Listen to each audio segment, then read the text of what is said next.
Right. Good morning to all, both here and online, and a warm welcome to this discussion on how Hungary's democratic decline challenges Europe. My name is Christophe Filion. I'm a research professor here at the Institute at NUPI, and I'm also a law professor at the University of Oslo, and I have the privilege to moderate this morning's discussion.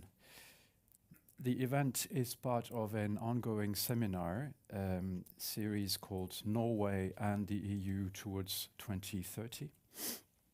This is a 3-year project led by Norway's Ministry of Foreign Affairs, and NUPI plays a role as an external partner in this endeavor.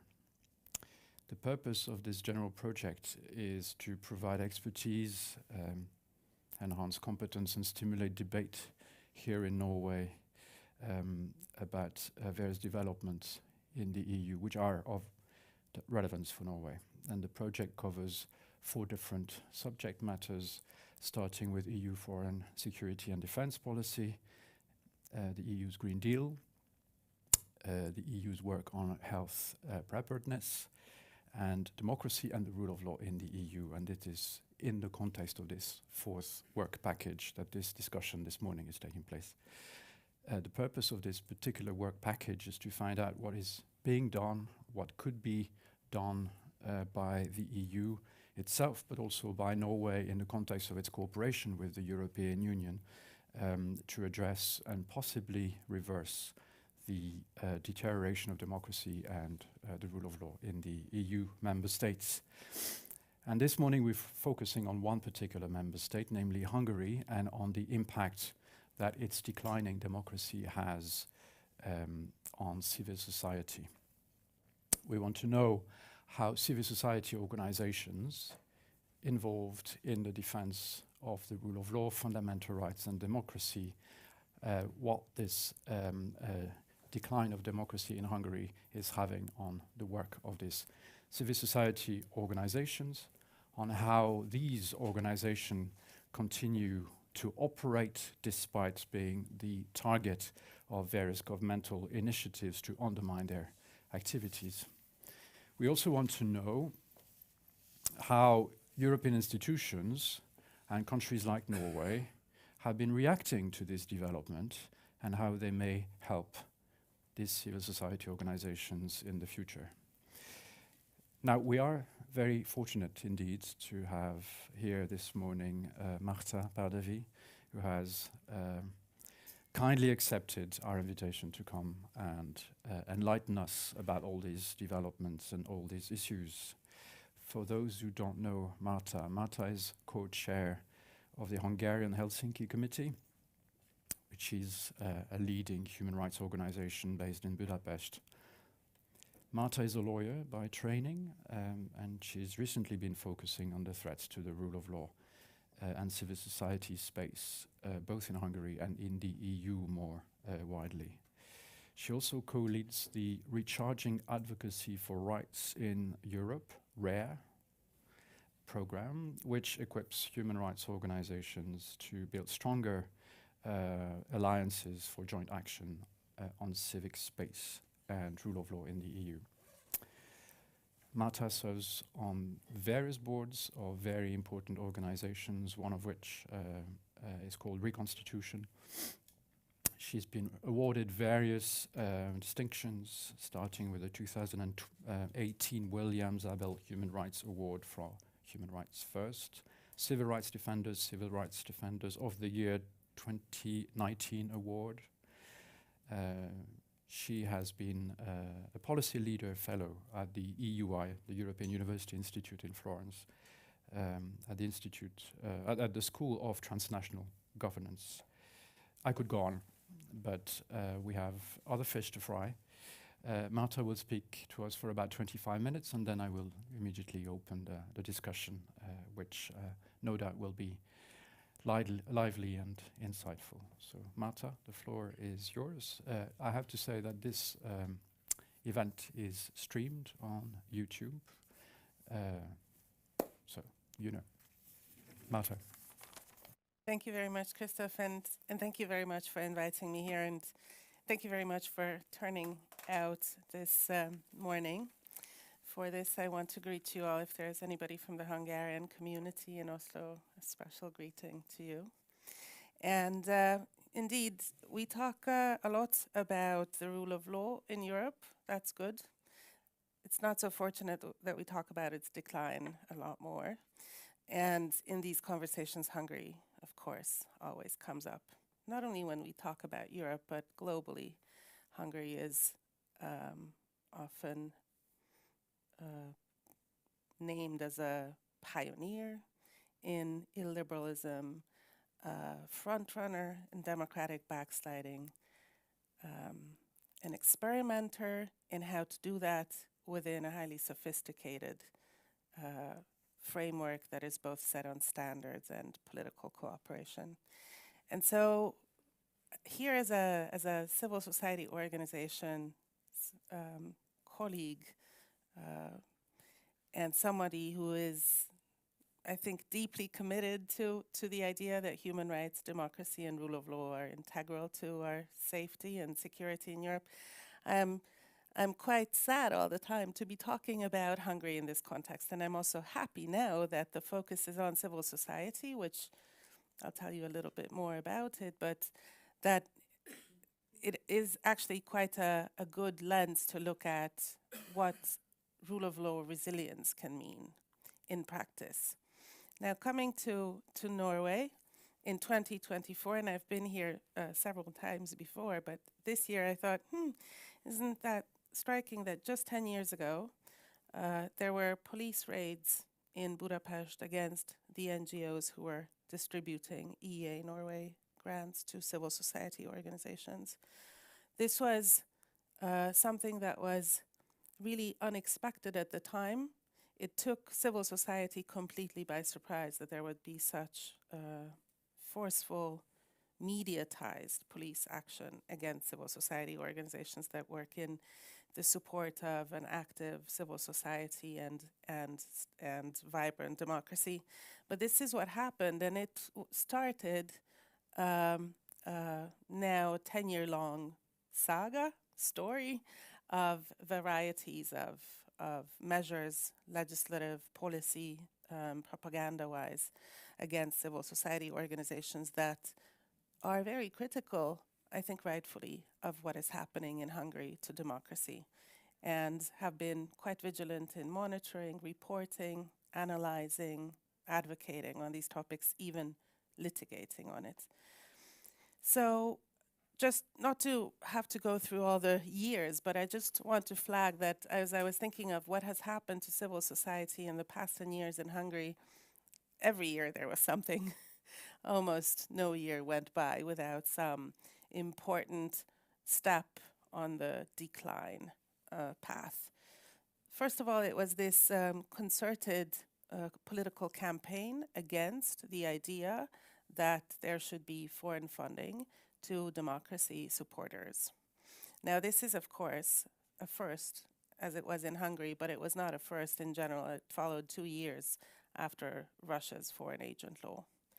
The idea has since, of course, spread globally, and it was just a few days ago that the Georgian parliament passed a foreign agent law, and there is discussion of it in Slovakia, in the Republika Srpska, but it has been put on the agenda in Bulgaria too. So it is something that has become a standard part of the illiberal playbook since then. Foreign agent laws perhaps are the first very serious indicators of something really wrong going on in a country. Then in 2014, there was the illiberal democracy speech, quite infamous by now, where the Hungarian Prime Minister at his usual summer political speech talked about how you can have a democracy where it is not focused on protecting individuals and their rights, but rather to protect the rights of the majority. And this majoritarian democracy approach is, I think, what we see in Hungary quite a lot, not only in Hungary. the next 2 years, 2015 and 16, were of course characterized in Hungary by both the arrival of a very high number of refugees and migrants, also the rollout of an extremely highly funded and aggressive xenophobic campaign against the arrival of migrants and refugees, and also legislation that started to dismantle asylum. Much of this is visible elsewhere now in Europe, and traces of it in the new European Asylum and Migration Pact, but at the time Hungary was considered really an outlier. It has, in a way, become a standard setter too. In 2017, just at the very beginning of the year, a very prominent politician, a vice president of Mr. Orbán's Fidesz party, went on television and in an interview talked about how certain NGOs should be swept out of the country because they are unwanted, and named a number of organizations. The Hungarian Helsinki Committee, the organization I work for, was one of them, but so was Transparency International, Amnesty International, and many of the organizations who had been targeted in 2014, of course, felt that this pertains to them. And this was the start of a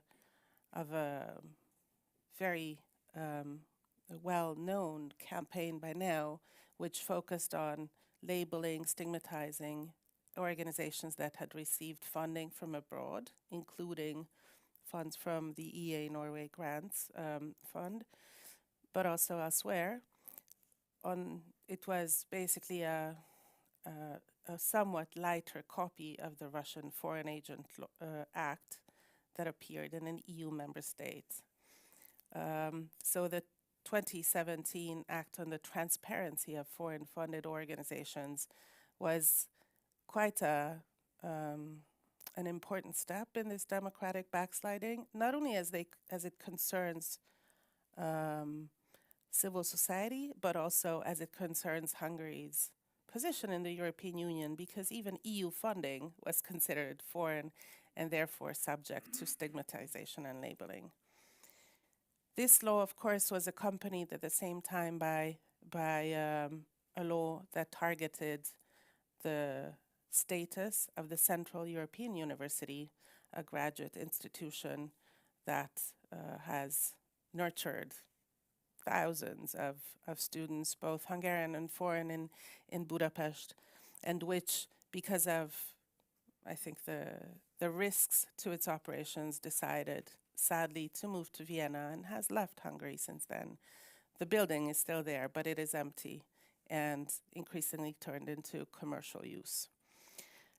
This, in 2018, was followed by laws that were packaged under the title Stop Soros, Stop George Soros, a very aggressive poster campaign accompanied the legislative package, and the laws themselves criminalized assisting asylum seekers. They put a tax, a special tax, a sectoral tax on activities of civil society as they pertain to migration.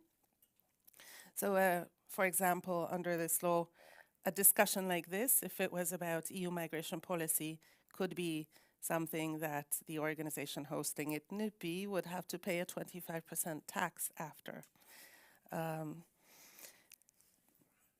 And sadly, the legislative train didn't stop there. In 2021, again, a Russia-styled, quite homophobic law was adopted. Now, contrary to perhaps the previous laws, which have not been very much enforced, but still exerted a very tangible, real chilling effect, this homophobic law, which is very much styled, as I said, on the Russian one without the criminal sanctions, it imposes fines on basically the commercial display of material containing any LGBTQI ideas or images or themes, is being implemented, and book publishers, bookstores have been fined for not displaying these these so-called harmful materials in a proper cover-up. Thankfully, just as an aside, Hungarian court so far has found this to be against EU law and also against Hungarian law. But now, in 2023, at the end of the year, another law came into force, which is called the Defense of Sovereignty law, which is, very often it's said, it's a new version of a foreign agent law. I somewhat disagree, because it's not built on the idea of transparency, labeling, stigmatization, but rather on using information from politically supervised secret services and putting it on official letterhead and spouting it out in propaganda media. We will see how this law will roll out, but I can tell you that it has already caused quite a lot of consternation among journalists, among civil society organizations acting in Hungary, but also among donors who fund democracy activities and support civil society in Hungary, because it is so vague, it's very hard to know how it will be implemented, but there does seem to be more than just a political propaganda project behind it. Now, all this paints a picture which seems pretty bleak, as if organizations have a myriad of laws to fight against. And it is true that this does take up quite a lot of resources from organizations. Partly that's the intention, to tie down resources so that civil society organizations would be concerned about their survival, their own survival, rather than serving their clients, their mission. But at the same time, now that I turn to what has civil society done, I think it is quite an interesting story of resilience, not without some scars or pains, but it is something that has heartened me to see my colleagues 10 years after the start of this anti-civil society campaign. And we have been, I have to say, discussing quite widely around the world about how we are staying afloat and doing our job, I think, quite effectively, and advising other countries. I have just been to Georgia to talk to human rights defenders. We have regular discussions with colleagues in Slovakia at the moment, for example. And the reason for these discussions is that whatever has happened in Hungary is part of a global phenomenon, a global, for me, a concern, but it is creeping into the European space increasingly. And so these discussions need to happen, perhaps not only when things have already started backsliding, but we need to be aware and act before they happen. Perhaps we can talk about how to do this later. So, first of all, as a starting point, I think Hungarian civil society was pretty unaware of how important the basic notions of democracy and constitutional frameworks are. Although we at the Hungarian Helsinki Committee, many of us are lawyers, we didn't have any specific program focused on checks and balances or judicial independence or civil society space. We didn't look at the core tenets of the rule of law. We did not understand what it actually means to call for and enjoy and exercise the rights in an enabling civic space. And so there was a lot of catching up to do when the pressures started to pile on. But we did start monitoring and reporting because, of course, we noticed that not many people speak Hungarian. And so it was important to explain and compare to international and European standards what was happening. And this reporting, comparing to standards, is key for any action. We need to have a good, sound evidence and diagnosis, and this has always been an important part of the Hungarian Helsinki Committee's work. So we were quite well versed in producing papers. But the papers are produced, but they need to be read, they need to be noticed, they need to be acted on. And so over time, we have developed a quite robust international advocacy profile too, having to realize that at the time, particularly between 2010, 2014, in Mr. Orbán's first term after his re-entry into Hungarian government, there was perhaps a slow uptake by European institutions, and it was the alarms were very quiet and they were quite targeted. They were not connected. It even us, I think, but certainly partners outside didn't get it, that it's a systemic issue. It's not just one thing about a data protection commissioner and then another piece about the media law, but this is part of a systemic undermining, a systemic dismantling of constitutional checks and balances of a liberal democracy in its classic sense, that the undermining of rights and the undermining of institutions that are meant to check to perform checks on executive power is done with a purpose. First, the purpose was to obtain, to let go of the shackles of the rule of law, so to create economic dominance and opportunities to turn public funds, public resources into private resources, private funds in a way that could not be easily traced. And by the time they happened, it would be very difficult to untangle this process. And I think quite lately, beyond just the economic personal enrichment, the project is really about bringing this model, which weakens democracy against also security threats, into the European space.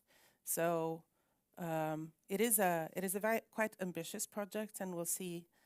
We already see how it's unfolding, but perhaps we'll see more of it on June 9 and 6 to 9 in the European Parliament elections. But at the same time, Hungarian civil society also started to coalesce, and this is, I think, one of the key takeaways for any rule of law resilience. We need to build alliances and coalitions among organizations that perhaps have not done so until then. Many Hungarian civil society organizations have had sectoral coalitions. They were members of international or European networks, but none of those were focused on civil society space and the rule of law. And so understanding what is happening to our community required coming together to focus on these pressures. Obviously, the pressures in 2014, police raid on reputable, prominent NGOs and taking away their leaders in a police car, not handcuffed, but still visually was quite threatening. And this led to a surge in wanting to do something in cooperation. But it took the foreign-funded NGO law, Lex NGO, in 2017 to really bring NGOs together. And since then, there's been a quite solid coalition that serves both the needs of its members, but also talks about the value of civil society, the value of a vibrant civil society in a democracy to Hungarians, something that hasn't been so much understood or appreciated until the pressures arose. Beyond the coalition building, we have been very active now, engaged in European policy development. And this is something that most NGOs not being based in Brussels don't do. Or if they do it, it's done through networks where the secretariat represents the policy ideas to the decision makers, the policy makers. But what we've noticed is that simply because the rule of law pressures and also civic space pressures are so prevalent in Europe, but they are creeping. Often we don't make sense of them. We don't connect these dots. It's important for national human rights defending organizations to also start focusing, in addition to their many tasks, on rule of law and civil society space. Because without these, no organization can do their job.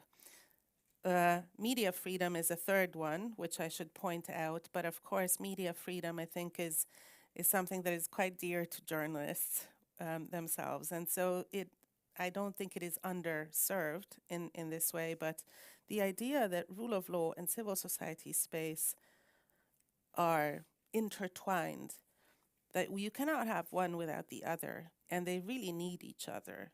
Judges, if they come under pressure, will need civil society organizations to highlight these pressures, because it's not judges' first nature to start publicly complaining. But also civil society organizations, when faced with legislation like this or repressive measures, need free and independent courts. So to take cases and to solve these cases, preferably at home, we often have to go to the Court of Justice of the EU in some way or another, or the European Court of Human Rights, because of perhaps, yes, more political influence at the very top levels of the Hungarian judiciary. And therefore, often you have to resort to international courts. But ideally, even if you have a government that does not value plural debate, that wants to silence its critics, that wants to make sure that no one knows how public funds are turned into private funds, judges can be really strong allies to civil society and to journalists. Freedom of information cases, of course, are the key tool in the latter. And at the same time, most of the time, civil society organizations are not so focused on the independence of judges. The commissions, the European Commission has an annual rule of law report now. And if you look at who is contributing from civil society, who are the external stakeholders contributing, and from many countries which are presumed to be quite safe from rule of law pressures, you will see judges associations, you will see bar associations contributing, but human rights associations, no. And so this is, I think, in a way, a blind spot. This is why we have, together with other NGO partners in the Hertie School in Berlin, we've started this RARE project to really bring across the idea that everybody needs to talk about and shape up on rule of law and civic space standards, because when they start coming under pressure, it might be already too late. You won't have time to build up the expertise, or it will take an immense amount of effort. And this brings me to the other part of, perhaps not coalition building, but certainly convening, which is something that I found very useful. That, of course, there is a myriad of tools out there in EU law, something that when I went to law school I never understood, quite honestly. And all of a sudden one realizes that it is really essential for human rights lawyers to understand EU law. And not only the Fundamental Rights Charter, but also the single market and competition law. And perhaps you don't need to be a competition law expert yourself, but you need to have friends who do. And so to build these alliances between academics, between think tankers who think about how you can put to use EU law and standards of the single market in an innovative way that serves protecting the rule of law and civil society space, and what is there now that we can use and how could we perhaps take this further, is a really interesting conversation. It can bring together many people, but they usually sit in separate rooms. So you will have the law professors, you will have the think tankers, and you will have the human rights organizations. And they're in a way united by their needs for all of them to do their job and to be able to do it in a way that they'd like to do it. They need rule of law and civil society space too. Academics also need civil society space. But also they need each other's company in a way, because the way the EU looks today, it needs a lot of support to prop up its rule of law architecture and to advance it so that it can respond effectively to the liberal creep, which is quite noticeable now. So with this, I will close, and there's quite a lot I could also talk about, but I think I'll have a chance perhaps to do that in conversation with you, and thank you.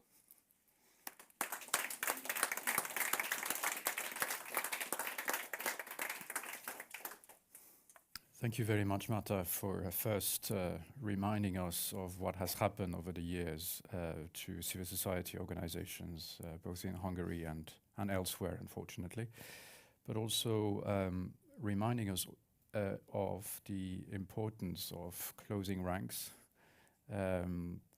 inviting us, the different groups of different experts, to work together in order to build up the resilience that you've been talking about and to push back. I'm immediately opening the floor to questions. Please introduce yourself so that we know who you are. Wait for the microphone.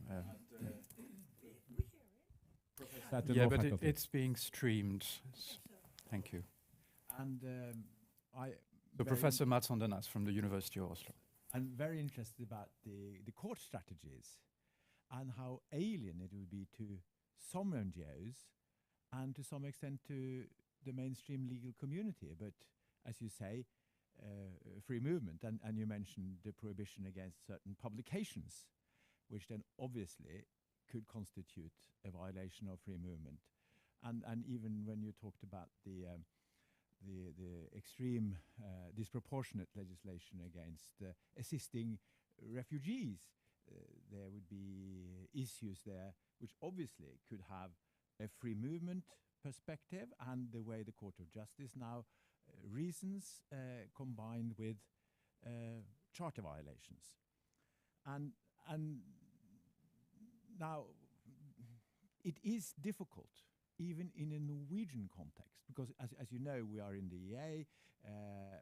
As an EFTA country, we can't make references to the European Court of Justice, but we have the EFTA Court. But there hasn't been one single case of in this field, although there would be potential violations. So what I thought could be interesting then, if there's something we could do where we look at parallel strategies, and of course our problems are of a completely different nature, or different nature, or degree, or whatever. But there are issues which perhaps could allow for looking at what kind of court strategies you could use. And that's even something we could have a project on and get some funding for. And then, but my question to you then is, after that long introduction, is how is the possibility of getting a reference to the Court of Justice from a court of first instance or a court of appeal, the first courts, before you get to the national, gradually more politicized level? What are the chances of getting a reference from a lower court to the Court of Justice? And to everyone, the lower courts can make such references, but they're under no obligation to do so. So the strict obligation is really only at the higher level. And that's, of course, politically, as you say, more contaminated. So what are the chances to get courts to make references, and what are the problems in these kinds of politically sensitive cases? You want answer straight away. This is a fascinating topic, and I cannot give you now a very thorough answer. But what I can say is that I remember very much Adam Bodnar, my colleague, formerly of the Polish Helsinki Foundation, currently of the Polish Ministry of Justice, and he said, in order for EU law to protect citizens and civil society, you need judges and to rule on these issues, but also you need lawyers who will take the cases. So if you have intimidation of judges and lawyers, no preliminary references can go forward. So this is not only a legal question, but it's a question about the operating environment and also about the expertise. So when we look at this, we also try to fortify all of these, not only that there would be cases, but that judges would be, they would have the knowledge to recognize when EU law is applicable. So for example, the European Commission's Citizens' Equality, Rights and Values Fund has now started funding capacity building for strategic litigation, and we are also training lawyers around Europe to recognize how the Charter applies and how to engage it on asylum, criminal justice, rule of law topics. So hopefully this can also generate cases which then, and good arguments that judges will take up. But the other thing is whether judges feel comfortable to actually turn with an interpretation question to the Court of Justice. And in Hungary and also in other places, there's been certain impediments. They're not the same in Hungary as in Poland. More subtle, more sophisticated. The Polish, compared to the Polish judicial reforms, takeovers, the Hungarian way, the Hungarian strategy of ensuring a more pliant, more understanding judiciary that better serves the needs of the executive, which has, of course, does have a strong parliamentary majority. So why would judges feel empowered to question this majority, right? This is the idea. No judicial activism. Please do not question what the people have decided. So how can you get in this political atmosphere of smear campaigns, which have been directed against very prominent members of the Hungarian National Judicial Council, of personnel and administrative policies that reward not speaking out, neither in judicial independence nor rocking the boat with politically sensitive preliminary references? How can you get judges to actually make those references? Because they have been making it. So my organization does a lot of work on asylum. Legal assistance to asylum seekers has been a core function. We're the only organizations that does this. And with the dismantling, quite rapid but very thorough, of the Hungarian asylum system, a lot of EU issues came up because there are clear standards in EU law. And so we have, in taking cases representing asylum seekers, we have been able to highlight the discrepancy between EU law, and Hungarian judges have turned in a number of very important cases to the Court of Justice that have made clear very key notions in EU law about the refugee definition, about certain safeguards under the, how can you detain migrants or asylum seekers at the border. These are issues that have European significance. And these judgments, I think, were quite important to achieve, but the judges, some of them who referred these questions to the court, have lost their jobs. And if one administrative judge loses her job because of making a very straightforward preliminary reference comparing Hungarian and EU law and seeing that they don't match, then others get the message. Furthermore, there's been also disciplinary proceedings against a Hungarian judge who had made a preliminary reference that was found to be unlawful by a higher court. So interestingly, this became a key issue under the conditions that Hungary must meet, these so-called super milestones, the judicial super milestones, to access EU funds which have been frozen over rule of law breaches. And the Hungarian legislation had to be changed to ensure that all judges at all levels of the judiciary should feel safe. But this requires, long story short, not only the judges and not only the legal expertise, but you need to do a lot of advocacy so that EU responses would actually take into account these phenomena. They would offer the right solution. So, getting that particular sentence in the judicial super milestones meant a lot of work from a lot of actors, because the conditionality regulation itself does not really include judicial independence. So it was, in a way, a fortunate coincidence that the COVID Recovery Fund conditions allowed for making this. So many things have to come together, both the political will, both the legal strategy, both the advocacy, both those judges who will make these cases. And I think at the same time, I see a huge interest in learning from judges. So they're professionally really interested to engage. They want to do their job well. they want to be able to use all the legal tools to solve a legal problem. So it is both a technical issue, but also a very political one. I think some discussion will have to take place about the role that the EU institutions may have to play to protect the judges, the frontliners of the EU legal order. The judiciaries of member states have been sanctioned by the Commission, by the Court of Justice for not making enough references. But there has not been much by way of protecting those judges who are trying to do their job as EU judges and who are impeded to do their job by all kinds of techniques developed by the home governments.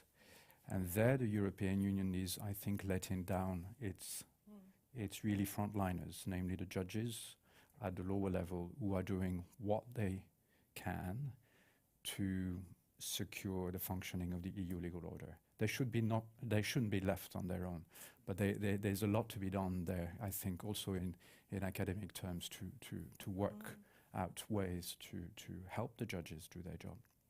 I saw 3, 4, so there was a lady in the back, please. Thank you. My name is Sirius Lettner. Quite impressive, the work you are doing. And I'm a bit surprised that you actually can take all these actions and still be allowed to operate within Hungary. It's something that I know that the NGOs have been under fire for so many years.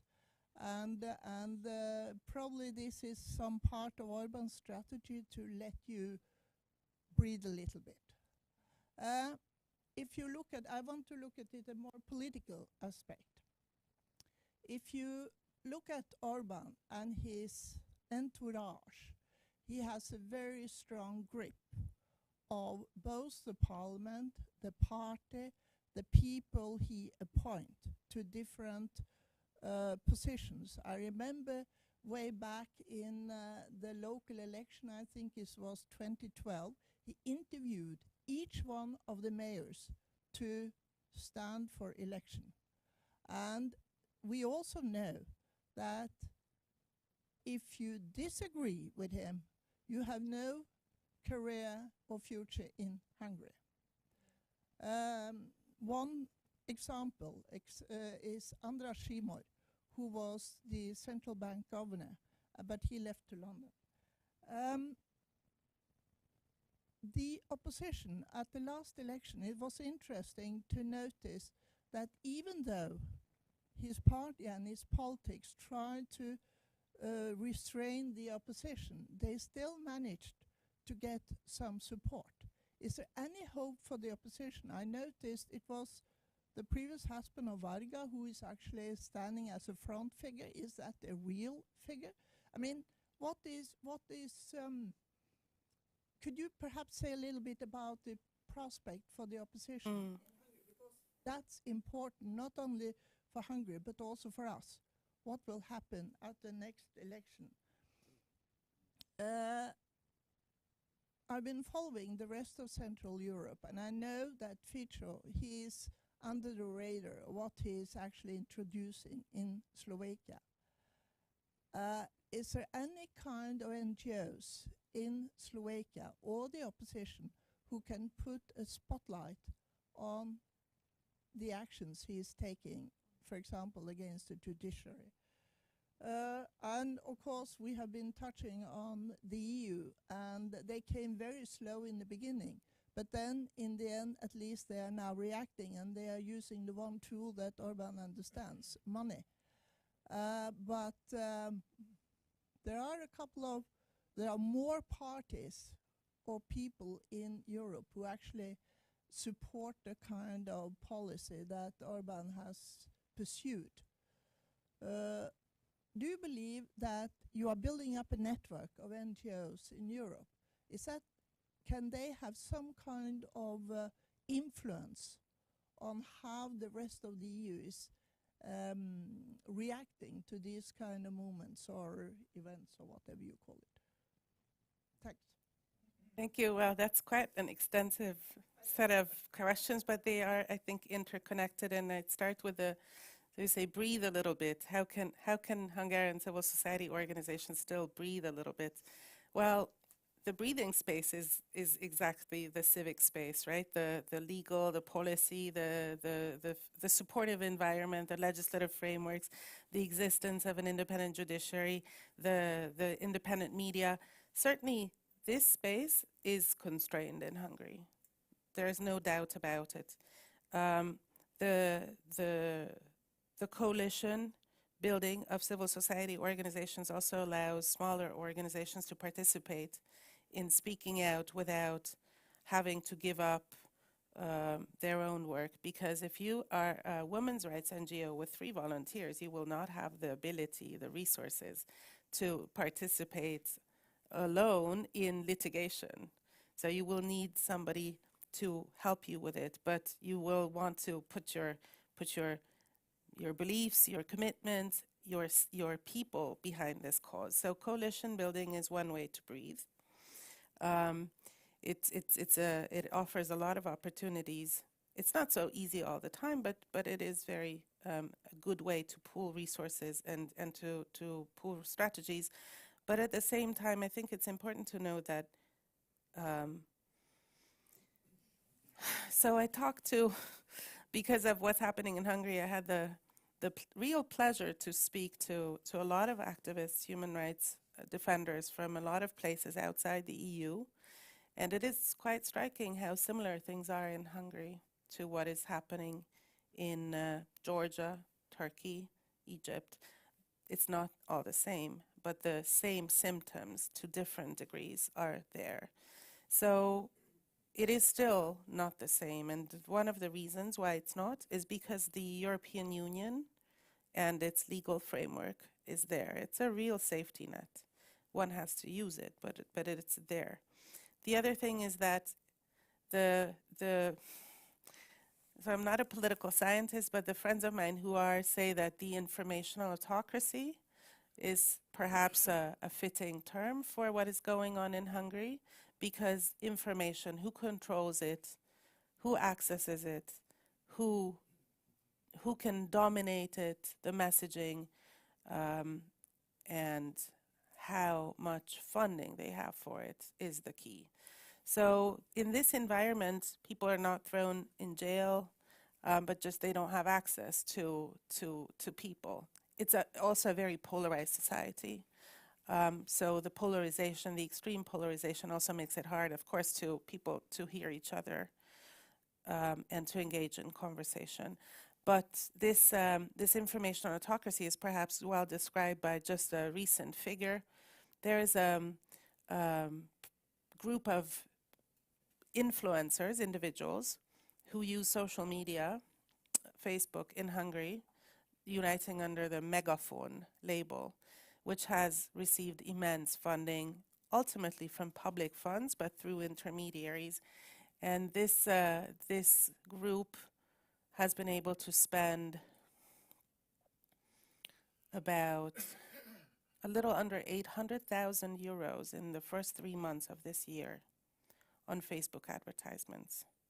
So I just saw a comparison, comparative chart, and this amount that this group of individuals has spent on Facebook to echo and amplify and segment messages to various audiences in the Hungarian information bubble exceeds that of many, many European countries, even those which have had elections these 3 months. So you have to have a very crafted message, a good communication strategy, a lot of resources, outlets which are under political control. Obviously, this is a space where differing views will not have the ability to compete on equal footing, particularly when legislation also favors creating and sustaining this kind of dominance. And here is where the EU law comes in, of course, with competition law. So this is a challenge. for the Commission. How can you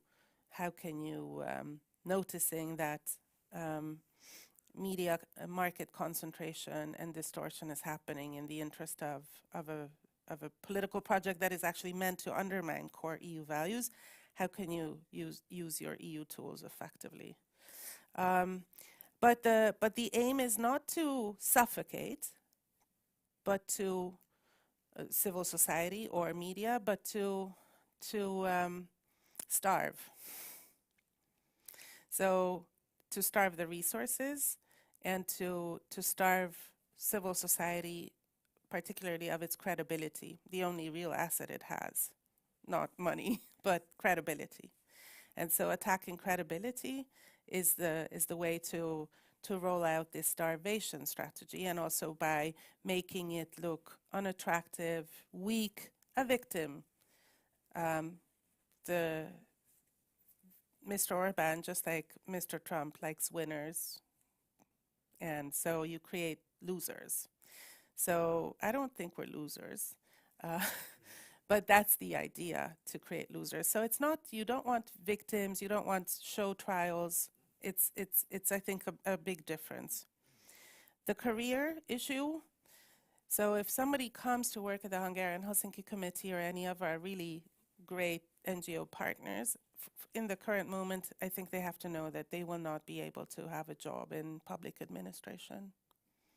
And that's a real loss of talent for Hungary, just as the many who have left Hungary. And I know there are some bright people here in Norway studying and focusing on the rule of law, and I wonder where they will go once they complete their studies. But at the same time, we see that if there is a place, people will come.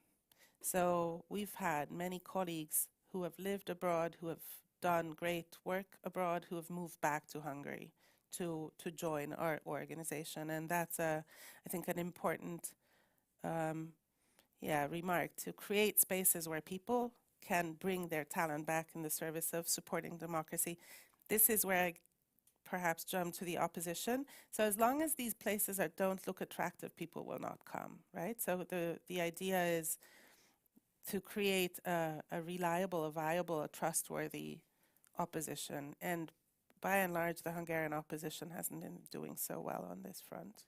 So it's not only a question of political dominance and resource dominance and cunning, but also it just hasn't been doing a really, really good job in general.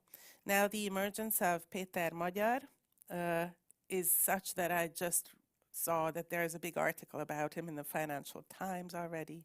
So everybody's talking about Péter Magyar, this political newcomer who is, of course, coming out of Fidesz, of its highest ranks, being affiliated to personally and also professionally to Fidesz circles. So I don't want to comment on him particularly, but he has really energized politics in Hungary, and that's, I think, a good thing. So after a long period of perhaps apathy or despair, this individual has brought back political pluralism. He attacks the opposition, he attacks the government. People are more interested in political news. They are perhaps more interested in political participation. This might have a bearing on election outcomes, which we will see in the European Parliament elections. But it really, I think, is early to say how long this lasts and where it goes. I was happy to see that after his initial comments degrading the rule of law action by the European institutions, he seems to be more in favor of rebuilding the rule of law, perhaps with a pragmatic stride to be able to access the funds that are really missing from the Hungarian budget at the moment. But I think any politician who talks about rule of law as a good thing, not as a witch hunt, is good for Hungarian society, because we really need public support and this breathing space where we can talk about this as a core value without which no European democracy can be safe and prosper. Gentleman here who wanted to ask a question. Thank you. Hi, I'm Jean-Christophe Delmas, from the Norwegian Helsinki Committee. Thank you very much for this tour d'horizon. So I perhaps two questions. The first, we recently had elections in Poland. That was the last time I was here. And the outcome, I guess, from a liberal perspective was very positive. It's a while before there are elections again in Hungary. But what does the Polish example with this kind of quick turnaround tell you about the future, and does it give you any hope? And then second question, about Norway's role. You started this chronology with the raid in 2014 of Autokars offices. What was it about the EEA grants that made Autokars a target? And now, after the funds were frozen, the EEA grants were frozen in Hungary for a while, we're going towards a new period of financing of the EEA grants. Are you hopeful that the EEA grants will return to Hungary? Thank you very much. And yeah, thank you for coming too.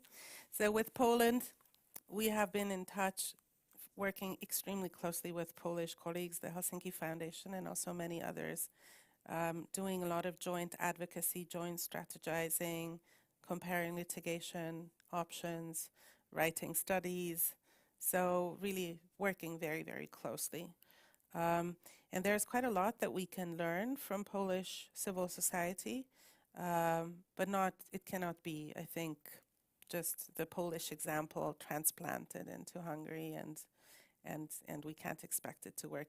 There is very important differences, but one thing that we can certainly learn is that the Polish civil society really was able to mobilize, create coalitions without backing political parties. So how the challenge is in I think many places, how can you have a broad political message, politics being in the wide sense of the word of our public affairs, our joint issues that we all need to be included and involved in, without pushing a particular political party's agenda.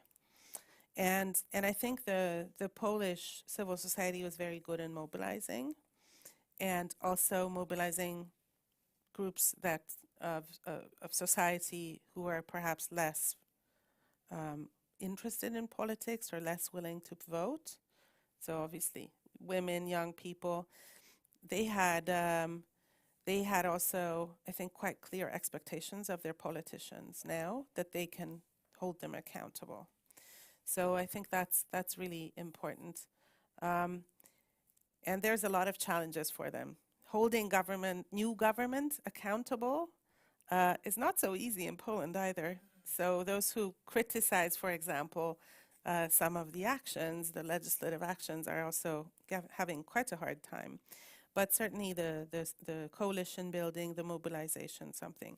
But also there was one thing that I know there was a lot of thinking about how to restore rule of law institutions, even when it seemed like such a distant project, a remote time. People already came together and started talking about it, and I think they had a lot of not only discussions, but a lot of highly heated debates about how to go about it. But they had a desire and activities to do a roadmap. So that's, I think, something to take away. So I think in Hungary we're not there yet to have this very distant goal well formulated. With so why was it that all of a sudden in 2014, right after the elections, 3-4 days after the elections, a senior Fidesz politician started saying that Norwegian money was used to fund the opposition, at a time when in 2014 Mr. Orban had a really resounding victory and the opposition lost. They were not even able to get to sort of a good enough controlling minority. Why was it that foreign funding and civil society groups became targets? I really can't tell. But it did seem pretty much out of a Putinist propaganda playbook. It's very... So these kinds of messages, narratives, are not only traveling across borders, but are shared, I think, quite widely. So the 2012 Russian foreign agent law and the idea behind it, that these foreign-funded groups are undermining our political project, I think seemed palatable. Now, the contribution, the financial support that the Norway EA grants have made to Hungarian civil society is noticeable, that it's not there. So after the funds were suspended and no longer accessible to Hungarian civil society, many organizations suffered major setbacks. And it took a very long time until new funders came on board. So with every funder deciding to leave, we have to be aware that there is going to be 2-3 years of delay until new ones perhaps appear on the same landscape. And at the same time, this is a significant loss for smaller organizations around the country. It was a very appropriate form of funding, and also with the right set of goals to enable civic participation, community development, rights-based work. But at the same time, I never heard that anybody say that it was an unwise decision from the Norwegians to not give in. So I think it was really appreciated that finally some outsider, in the sense of not a Hungarian actor, showed a backbone.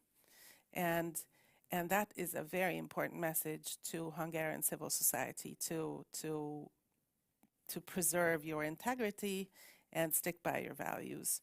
At a time when money is on the line, there seems to be a lot of unhealthy compromises or appetite for discussing what kind of compromises we should make. And I think it was important to show that you don't need to make these compromises. You do not want to give up integrity of your funding. You want to ensure that your funding goes towards serving very clear democratic values without political influence from an undemocratically minded actor. So there is a lot of hope that the EA Norway Active Citizens Funds will come back to Hungary, but also over the past years, when there were various discussions about the return of the funds, there was always a question mark looming about how will the Hungarian government want to interfere. And it is quite, it's common knowledge that when the Hungarian government and its structures have a say in funding, you really need to put in place excessively meticulous monitoring mechanisms to ensure that it will not be spent in a way that is not transparent and perhaps goes into the wrong direction. So even with EU funds, the Hungarian government had to make concessions now, and fundamental rights-focused NGOs are part of EU fund dispersing monitoring committees, looking at whether charter compliance is happening. This is one way of ensuring that, but I think there's a big hope that the fund will come back and that the distribution mechanism will be one of integrity and trust. Thank you. Pernilla, you had a question, and Tom behind. Perhaps I will take the two together. Thank you for a very interesting. Yes. Mm-hmm. It's very interesting to listening to you, but I have a question that goes a little bit in the same direction as this question, more to the political dimension, because of course this is a rule of law challenge. But it's also a political challenge. So I would like to know a little bit more about why was Viktor Orban elected in the first place? Why did Hungary go down that line? So there must be some deeper explanation in the society. So why was he elected and why was he re-elected? So just back to a little bit the societal reasons for why. And this is also important to learn for how to encounter this or to prevent this from happening in the rest of Europe and other countries. So I think that political dimension is crucial. And of course it's important to the rule of law and the coalition building and everything you say. I think that is of course important, but we need to understand kind of why this has happened in the first place, and also to understand what the EU and also Norway can do to empower the opposition, because the opposition has clearly been very weak in Hungary. We have had another experience in Poland now, where kind of the Peace Party was defeated. So that may happen in Hungary as well, but only 2 years ago he was re-elected. So I wanted to, you can say a little bit more about that. Thank you. Thank you, Pernilla. Tom? Hi, Tom Pavone, University of Toronto and Arena. A very quick question about, speaking of outsiders stealing themselves, about the European Commission and how it can support or undermine civil society. So when courts in Hungary are captured and they're wary about sending preliminary references to the Court of Justice, there's a couple of ways in which the Commission can step in. It can launch infringements against Hungary and then demand penalty payments for non-compliance. It also is one of the triggers of rule of law conditionality and the suspension of EU funds. On both of those domains, the Commission has been sometimes praised for launching infringements, sometimes criticized for being very timid and reluctant in launching infringements against Hungary. The same with conditionality of funds. It took some time before it started to suspend funds to Hungary, and then in December of this year it released 10 billion euros of funds in order to, in a Faustian bargain with Viktor Orban, to get him to lift his veto on opening accession talks with Ukraine. So when the Commission steals itself and launches an infringement or withhold funds, in what ways does it empower you? And when the Commission is reluctant, it doesn't launch infringements when it should, and it releases funds when it shouldn't, how does it undermine you? In what ways does the Commission support or in some sense undermine your mission?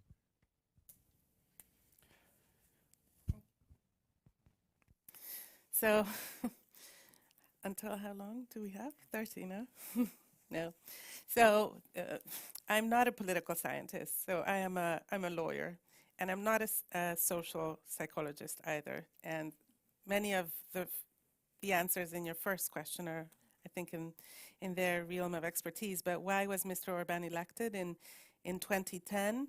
Well, he was dynamic and he offered something new, and people were really fed up with the corrupt and not very successful socialist government coalitions. So you have to have disappointment, disillusionment, and also the promise of something. And his promise was, I think, quite appealing to a lot of people.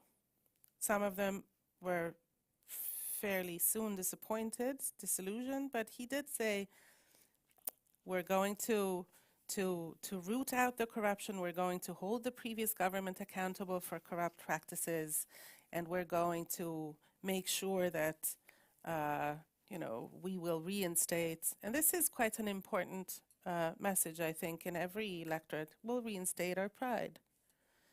Who wants to be not proud of their country in a healthy way, right?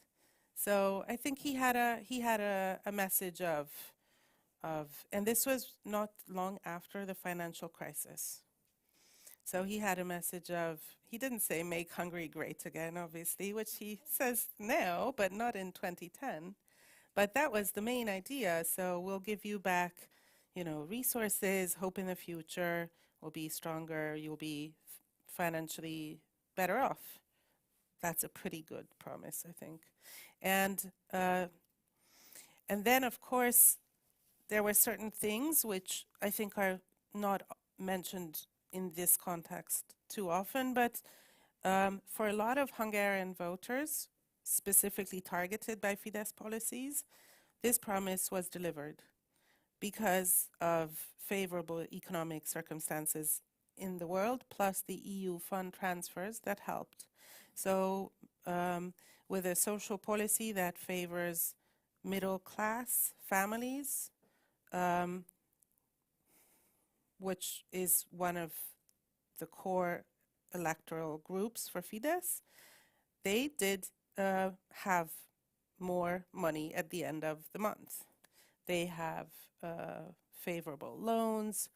So there's a lot of financial incentives in place for people who are married and working and basically having this traditional family model, and they have benefited. But not only them, so even people on the more precarious segments of the middle class, I think, were able to benefit. So they were better off, simply.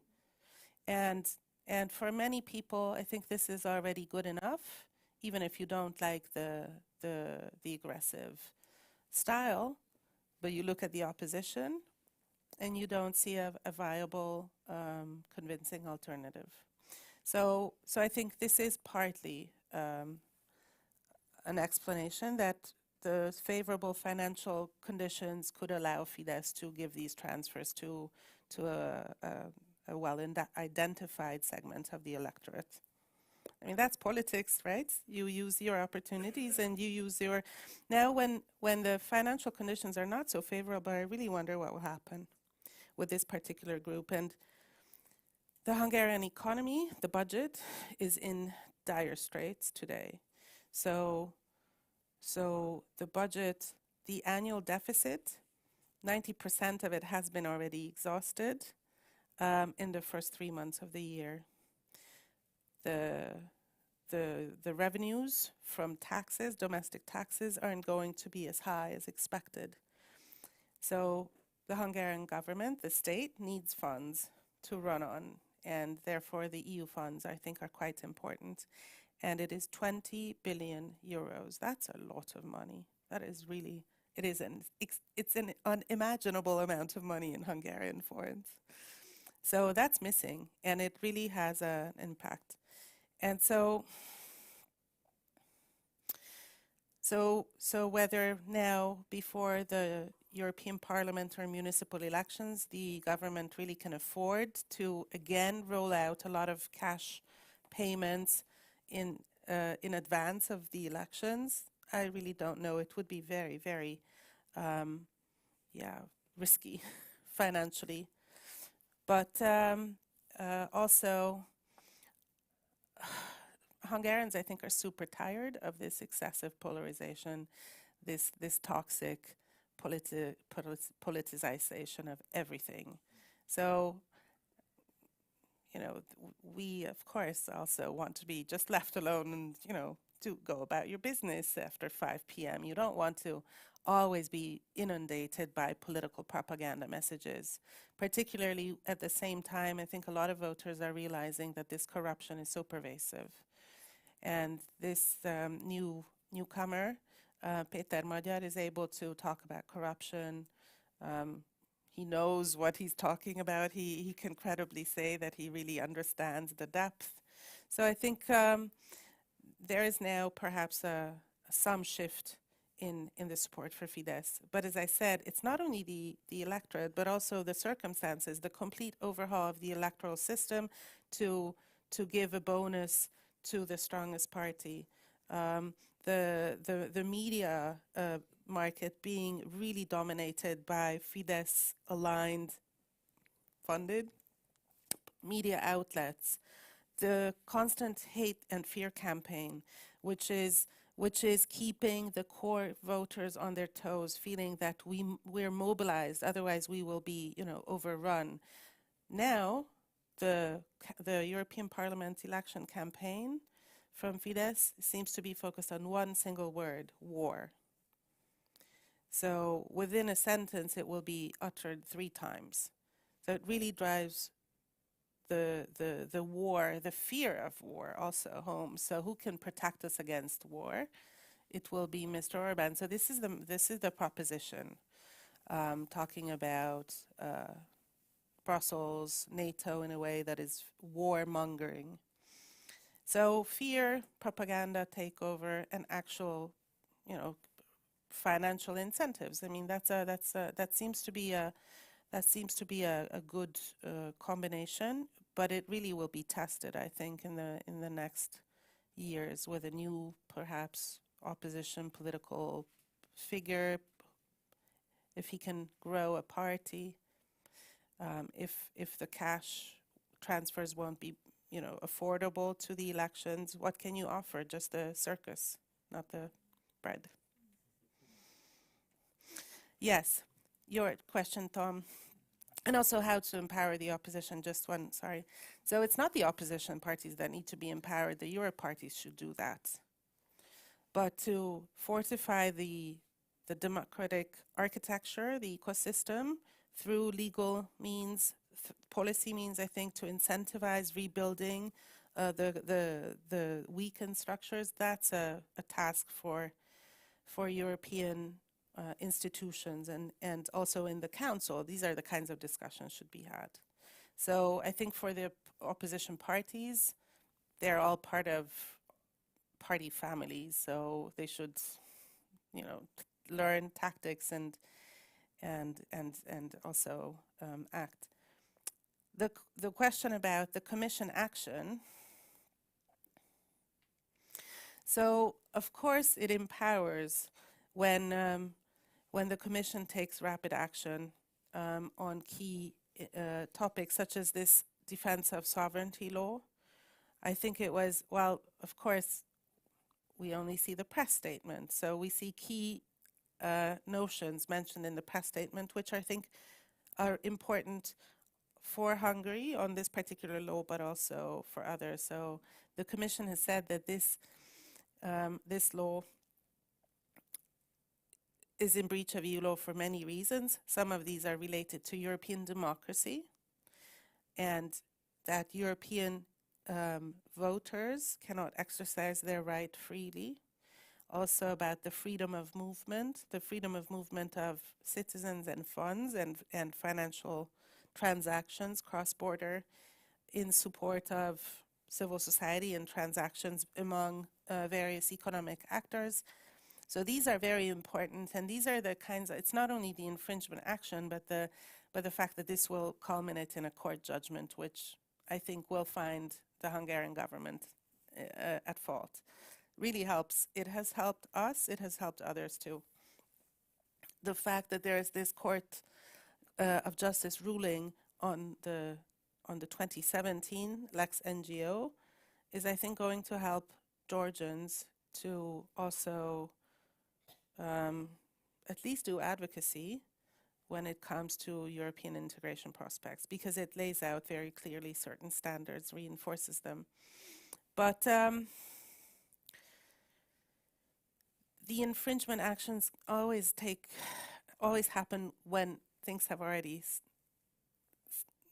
when there's a wrong. It's a response to a wrongdoing in a way, in this domain, in this democracy domain. So it's usually quite late. Now we're hoping that this particular action will be very fast, that the Commission could perhaps even ask for interim measures from the Court of Justice to ensure that the law does not create irreparable serious harm to civil society or to democracy in Hungary. But in general, this is not the most effective tool for prevention. And so preventive tools or other tools are really, I think, sometimes more important. But at the same time, these infringement cases that come from Hungary have been very important to build this kind of body of jurisprudence. But they're pretty piecemeal, so one always feels, oh, okay, this is, we can, you know, the 2017 foreign funded NGO law was found to be in breach of EU law in a 2020 judgment. So then we had to advocate for the Hungarian law to be revoked finally. It took a while. And then a new law was passed, less detrimental, perhaps even overlooked. But then there's this new law, so there's, you know, it's tiring. It would be better to have important, effective preventive tools, and I don't think we have too many of those at the moment. But it's not only the Commission's job in this sense, because I think it also EU member states very often leave it to the Commission to do their, well, sensitive, uncomfortable errands. And while there is now a more clear position, which becomes very publicly visible from many member states, but I think this is still pretty much relegated to certain policy areas, right? So there's many tables around which member state governments sit together, and whether the rule of law, democratic backsliding is discussed at only one or many, that's a big question. So the genuine backing across policy areas with many tools is, I don't think it's there yet. And how long will it take? Will we ever have it, or will it just be already too late? I don't know. So this is the undermining. When in Hungary is, of course, subject to the Article 7 process, which has been going on since 2018. It's such a long time, and nothing has happened really. It's more of a pile of papers being created about grievances.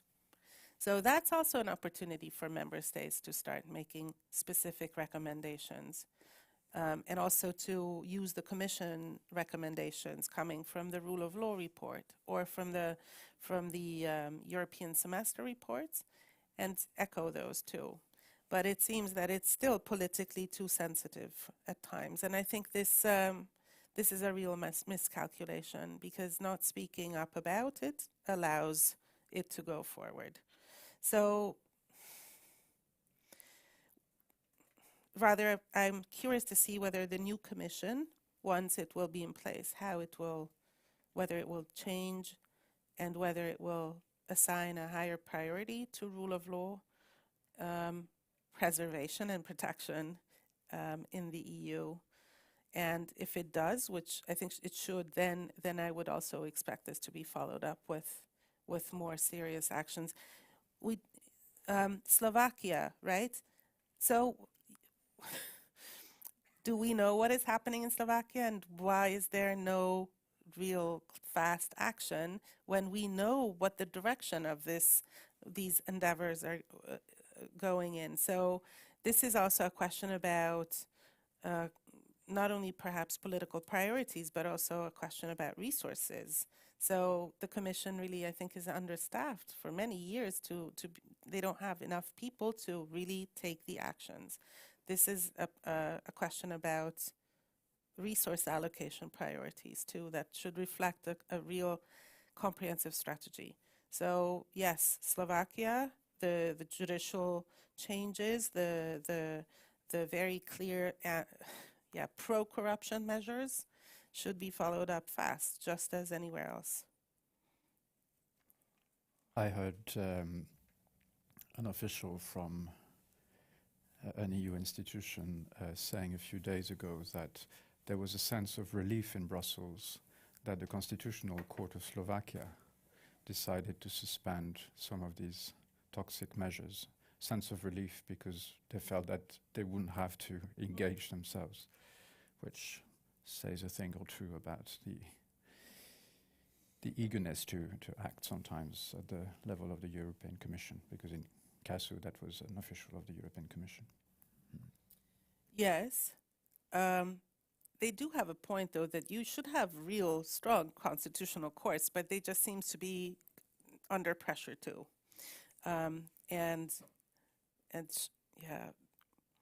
So it just so happens that when there's a democratic backsliding project ongoing, courts are always affected, and constitutional courts are always affected. So they're part of the resilience architecture, so they will, of course, become subject to pressures in various ways. So this sigh of relief is going to, disappear tomorrow when there will be changes, perhaps targeting the Constitutional Court. There is another level, of course, which is the transnational level, which will need to be examined in terms of the possibility for member state authorities to react to development in another member state and basically say at a certain point, sorry, I really can't cooperate anymore. We haven't seen that developing so much, but at a certain point, that could create some kind of pressure on member state authorities and EU institutions to act and react. Say, if you see independent authorities at the level of member state basically stopping to recognize the decisions of so-called independent authorities in a problematic member state. You know, on recognition of diploma, on recognition of judicial decisions, etc., etc. If the system started to crumble from below, then I guess it would create quite a strong pressure on the central authorities to be a little bit more systematic and consistent in using the toolkit that they have at their disposal. Definitely, and here the Commission, of course, has a very clear mandate, right, to ensure that the single market is working, and the public discussions around the rule of law tend to focus on the constitutional framework or the media or civil society fundamental rights, and less is publicly known about how rule of law backsliding impacts business. And we only hear about it when business seems to lost its opportunities to express their concerns more discreetly within their usual circles. But it's quite notable that there is now, I think, more and more for-profit entities, businesses talking about the disadvantages that they are experiencing on the Hungarian market. And this shows to me that there's a very serious problem that they have not been able to address in other ways. And I really wonder if there's other places, you know, where places of thinking or strategizing where the consequences are being discussed. And this loss, so for example, if you have the European Commission saying Hungary cannot be trusted with using EU funds in a way that ensures the fund's integrity, and then it says, well, we need to make sure that certain funds cannot be accessed because there's systemic issues with Hungarian judicial independence. We cannot trust these Hungarian courts to bring fair judgments. What does that mean for business? And are they nodding and that's it? Are they not thinking about, well, how are we going to protect our interests? How are we going to have the EU legal institutions and the EU institutions ensure that we can exercise our rights as EU entities? So the conversation on this, I don't think is so advanced, but certainly the conclusions will have to be drawn, and those will be, will create, I think, seismic ruptures. And this will be very uncomfortable, but the time will, if there is nothing done now, it will come next year, perhaps. So, yeah, there is, I think, quite a lot of discussions about looking at rule of law in business more in a systematic way, doing the work that perhaps business alliances themselves cannot do publicly, to have more studies, not only describing individual acts of or incidents of high-level corruption, but how crumbling systems, regulatory authorities losing their independence, allow this to go forward. Absolutely. So in this emerging conversation about the functioning of the single market, there's a big report that came out last week, and there will be another one fairly soon. I mean, this particular point should be highlighted. Functioning of the single market does rely on the normal functioning of the administrative structures of member states, which is not a given in certain member states. There was perhaps the last question, given that we're coming to the end of our discussion. There was can we have the microphone here? My name is Gunnar Jonsson. I work for the Norwegian media house Aftenposten. On the broader view, how do you mentioned, of course, challenges in other countries, and how do you view urbanism? Is it contagious in Europe? How do you view the EU election in this context? What is the outlook for Europe? Is it going the wrong direction too many places at the time? Well, I think there is a lot of expectations around the outcome of the European Parliament elections. I would be cautious to say something definite about something hasn't happened.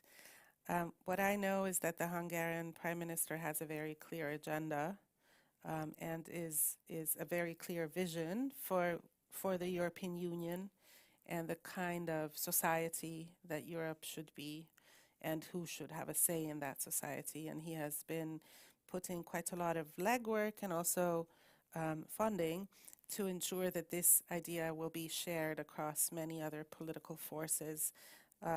Most of these tend to be on the extreme right fringes. It appears to me that once even further to the right, political actors are in government, they are not as keen as before their election to be seen in his company.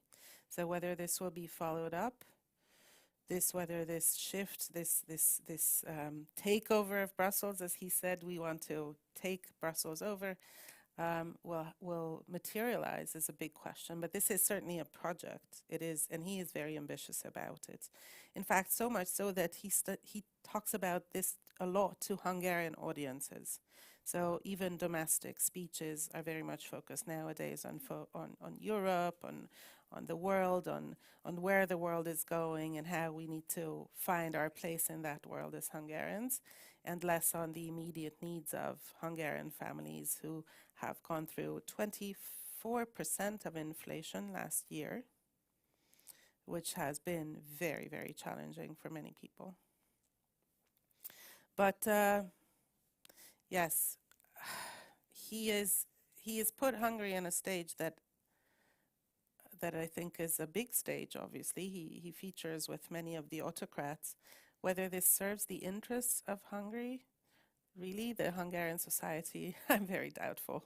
Because wherever I go, of course, everybody knows his name and knows Hungary for liberalism. I'd rather have Hungary known for, a return to democracy and you know, I'd want people to talk about in 2 years' time about how did the Hungarians do it, not only the Poles, but perhaps this will take a time.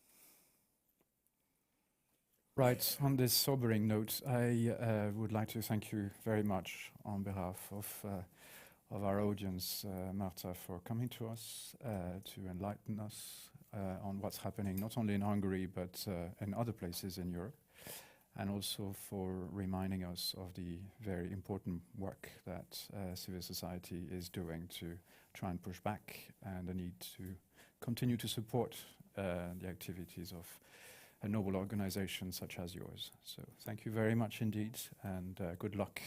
Thank you. Thank you very much for the invitation and for coming. Thank you.